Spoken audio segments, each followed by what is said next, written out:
Halo semua, kembali bareng saya Fadil. Buat kalian yang pengen punya laptop 2-in-1 dan sekaligus buat kuliah, nonton drakor, nulis-nulis, bahkan sketching dengan harga di bawah 7 juta, di video ini saya akan review laptop yang bisa lakuin itu semua. Oke, inilah dia Lenovo ThinkPad Yoga 370. Laptop ini sebenarnya terdiri dari berbagai SKU dan generasinya yang dilanjut jadi ThinkPad Yoga seri L seperti L380 dan L390. Dan kebetulan SKU yang kita review di sini adalah yang menggunakan Intel Core Gen 7 Kaby Lake. Bisa dibilang ini adalah varian menengah yang hadir untuk ThinkPad Yoga series. Tentu aja SKU ThinkPad Yoga yang lebih tinggi akan memiliki spesifikasi yang berbeda pula. Karena notebook ini sudah rilis cukup lama, maka kondisi bekasnya dibanderol mulai dari 6 jutaan sampai 8 jutaan di e-commerce favorit kalian. Dan rata-rata harganya ada di kisaran 7 jutaan. Lalu karena notebook ini tipe convertible atau 2-in-1, jadi tentu aja posisi laptop ini bisa jadi tablet, mode tent, dan flip. ThinkPad Yoga series sebenarnya tersedia dalam dua pilihan warna, yaitu black dan silver, tapi varian silver itu langka banget jadi susah dicarinya. Seperti seri ThinkPad biasanya yang mana bodinya ini memiliki finishing matte, lalu fingerprint magnet juga, jadi gampang kotor. Material dari bodi notebook ini adalah fiber ABS plastik yang tentu aja punya build quality yang jauh lebih kuat dari plastik ABS biasanya. Berat dari notebook ini cuma 1,2 kg yang mana sebenarnya adalah ultrabook, karena bukan hanya ringan, tapi tipis juga. Ini yang menjadikan notebook ini bakalan asik buat dibawa kemana-mana. Selain punya build quality yang sangat baik di kelasnya, ThinkPad Yoga series diberikan bezel layar yang tipis. Panel layarnya ini berukuran 13,3 inch beresolusi Full HD 1080p dengan panel IPS yang mana color gambutnya di sini lumayan oke di 72% NTSC. Lalu karena ini laptop convertible, tentu aja udah touchscreen kapasitif dan diberikan pen bawaan yang di-engineering oleh Wacom. Notebook ini bisa aja dibilang Cintiq Lite atau pen display low budget. Bayangin aja notebook ini punya pen yang bisa dibilang mumpuni untuk digital art atau digital drawing. Dengan racikan dari Wacom tentu aja udah beda level. Untuk keyboardnya nih, udah khas ThinkPad, nyaman, empuk, travel distance lumayan dalam, dan tersedianya backlit dengan dua tingkat kecerahan, auto dan full bright. Pokoknya keyboard di sini bikin pengalaman mengetik yang tactile. Dan untuk touchpadnya sih di sini biasa-biasa aja, dan seperti biasa ThinkPad memberikan track point yang nggak terlalu kepake buat saya. Lalu tersedianya on-chip fingerprint sensor yang berguna buat password OS kita atau kegiatan-kegiatan private lainnya. Sensornya juga udah cukup akurat dan cepet banget.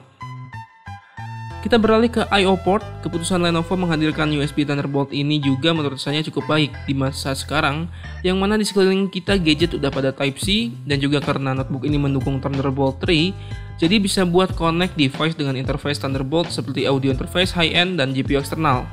Selain itu, port USB yang lain sudah USB 3 semua, dan sayangnya port LAN RJ45 harus menggunakan dongle lagi. Sisanya untuk port terbilang aman dan lengkap. Lenovo ThinkPad Yoga 370 sepertinya tidak terlalu mementingkan kualitas webcam, karena di sini walaupun 720p, kualitasnya benar-benar butuh pencahayaan yang cukup buat hasil yang maksimal. Namun untuk produktivitas, notebook ini gak jadi hambatan karena daya tahan baterainya hingga 7 jam dengan power option balance. Sekarang kita fokus ngomongin pen bawaan dari ThinkPad Yoga nih. Mungkin ini udah masuk ranah pergambaran yang cukup teknis, tapi lumayan menarik kalau saya bahas. Di sini saya coba untuk sketch drawing di software Medibank Paint Pro, dan dengan proses menggambar yang cukup asik serta hasil yang oke juga. Pennya di sini relatif kurang cocok buat digital drawing, dan sebenarnya ini tipikal pen yang responsif, gak terlalu delay buat tanda tangan misalnya, dan buat dipakai office masih sangat mumpuni. Tombolnya pun enak-enak aja. Namun dibalik itu karakter dari pen ini untuk pressure-nya kurang berasa, entah karena settingan atau bukan, cuma kalau settingan default rasanya kurang untuk skenario digital sketching, apalagi buat final lining art, terutama ukuran pennya yang kekecilan buat ini. Tapi relatif banyak cara buat nutupin kekurangan pennya itu sendiri. Untuk baterai pennya lumayan cepat habis, sekitar 3 jaman lah kurang lebih. Dan pada saat baterainya low, respon dari pennya ini jadi aneh, kayak gini lah kurang lebih.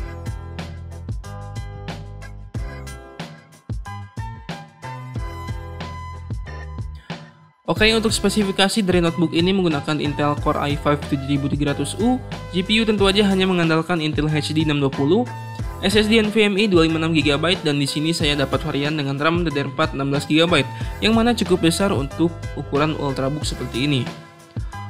Untuk opsi upgrade hanya tersedia satu slot M.2 PCIe NVMe dan satu slot RAM aja, jadi hanya single channel. Namun tersedia slot M.2 yang sebenarnya awal peruntukannya untuk modem 4G. Jadi pada ThinkPad Yoga 370 ini sudah disediakan SIM tray untuk SIM card. Jadi kalau belum ada modemnya tinggal dipasang aja karena bahkan antenanya aja udah disediain. Tapi sebenarnya bisa diisi SSD SATA M.2 ukuran 2242. Suhu dari notebook setipis ini emang kita gak bisa berharap buat jalanin stress test di bawah 70 derajat. Meskipun komponennya sudah low voltage. Tapi tenang aja, area body dan keyboardnya tidak terasa panas sama sekali. Baik, sekarang kita mulai untuk membahas performanya seperti apa. Dengan spesifikasi segini kita udah bisa jalanin pekerjaan seperti editing video di Adobe Premiere Pro. Bahkan untuk footage 4K XEVCS dengan beberapa efek seperti color grading. Dan tentu aja untuk preview harus turun ke 1/4 bahkan 1/8.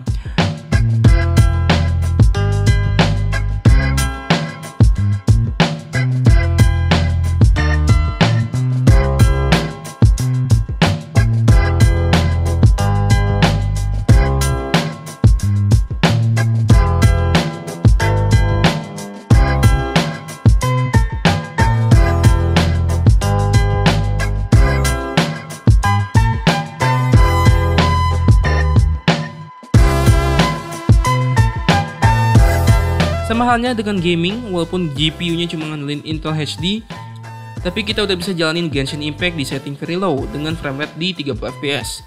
Dan tentu aja game kompetitif bisa jalan juga di setting rata kiri 60 fps, seperti Valorant, CSGO, apalagi game lawas seperti Left 4 Dead 2. Dan kalian bisa aja jadikan notebook ini menjadi laptop gaming beneran dengan menancapkan GPU eksternal pada port Thunderbolt-nya. Jadi, Lenovo ThinkPad Yoga 370 ini walaupun seri lama dan kondisi bekas, tetap bisa mematahkan notebook convertible 7 jutaan lainnya karena fitur dan performanya yang masih cukup mumpuni di tahun 2021 ini. Tapi emang jelas, masih ada beberapa kekurangan, salah satunya adalah RAM-nya yang single channel yang mana mempengaruhi performa dari iGPU-nya. Lalu pen yang kurang cocok untuk skenario digital drawing walaupun ini pen dari Wacom, namun itu subjektif ya. Kalau kalian udah terbiasa dan emang relatif pro untuk menggambar di notebook ini ya skill kalian emang jago. Jadi jangan manja sama gear yang kurang mumpuni untuk kita pakai. Mau gear mahal, kalau skill kita cupu ya cupu aja. So buat kalian yang butuhin notebook ini buat belajar sketching, Ultrabook convertible ini pun sangat cocok. Untuk penggunaan office, entertainment, dan belajar tentu aja udah jadi tugas dari notebook ini. Ya gitu aja review saya mengenai Ultrabook convertible Lenovo ThinkPad Yoga 370 ini. Like, share, dan subscribe apabila video berserta channel ini menarik dan bermanfaat. Follow sosial media kami, semua linknya ada di deskripsi. Saya Fadil sebagai host, jangan lupa vaksin, stay safe, sampai jumpa di video selanjutnya. See you next time.